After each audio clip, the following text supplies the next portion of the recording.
Welcome, all scrubs and scrubettes, to something new that I want to be trying out. Basically, starting having discussions with you guys. So I wanted to try this maybe once a week or something like that. Once I get a few more ideas or videos coming up, I wanted to start having at least a discussion once a week with you guys, saying like having your opinions on certain card ideas or like favorite cards, stuff like that. I want to start hearing from you guys. I want you to like just comment together, have a friendly discussion with everyone in the comments who decides to participate, or by yourself. But you will never be by yourself because you will always have me, because I will always be commenting on my own shit.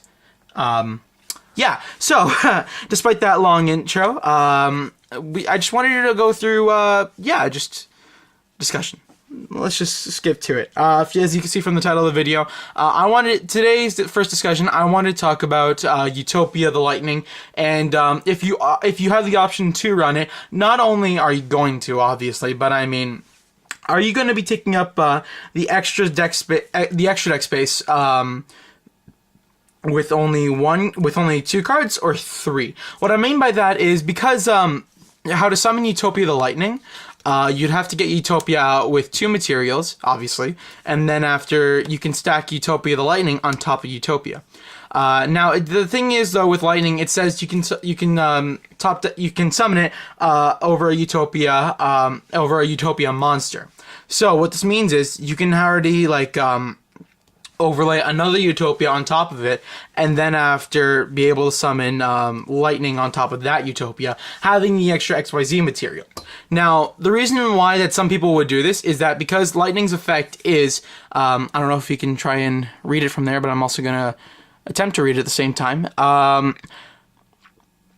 Excuse me. The main reason why you would have this is because once per turn, during damage calculation, either player's turn, if this card battles an opponent's monster while it has a Utopia material, as XYZ material, you can detach 2 XYZ materials from this card, and then this card's attack becomes 5,000 attack during that damage calculation only.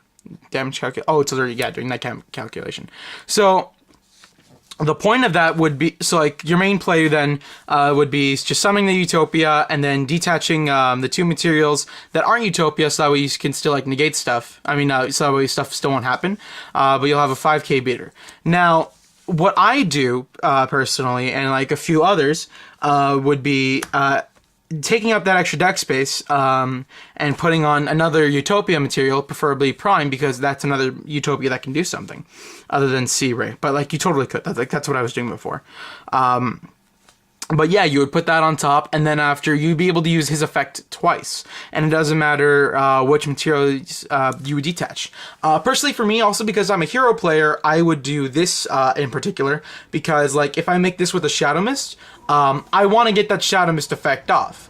And if I special summoned it, I obviously got my mass changed already.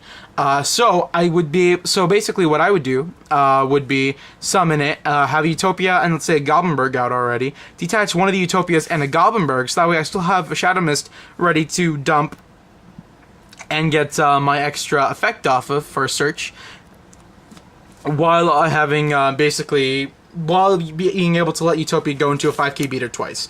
The only downside to this though is that after that's done, Lightning just becomes a regular 25 vanilla. Like that's all he can do after that.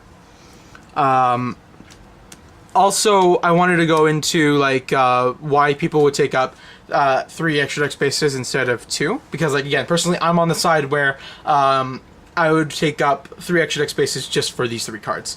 Like another reason why you would do that is because this is the same thing that people were doing for when Ptolemaeus was still legal, and also they had access, so that way everyone had access to Infinity and stuff like that. Because Infinity was just such a good card. Now, obviously, Lightning isn't exactly like Infinity, but it's still like not just as good, because Infinity can like just has so many different effects with like stealing and also negating anything. But with Lightning, it's just like it helps get over powerful monsters on your opponent's side, which I feel like Infinity does the same thing. But it also took up 3 extra deck spaces, and people were like considering, like, well, should you? And most people still did, because Infinity was such a good card. Now, again, Lightning isn't exactly as good as Infinity, but I still feel like it's worth it just to be able to put in these 3. And also, just like the final reason why I would put it in, because I play Call of the Hunted. Say I get out Utopia, and then after they just like destroy the Utopia, like say they solemn it or something like that. So like I'm stuck with that in the graveyard. I would activate the Call of the Hunted, bring it back, get out Prime, and then after get out Lightning, and then I can still use his effect to detach 2 and beat over a monster with 5k attack. So at least I would be able to get Lightning in once. That's personally why I would do 3 materials on a Utopia the Lightning. Now, I want to hear from you guys in the comment section below. What would you guys do with Lightning? Like, how many materials would you recommend playing with it and stuff like that?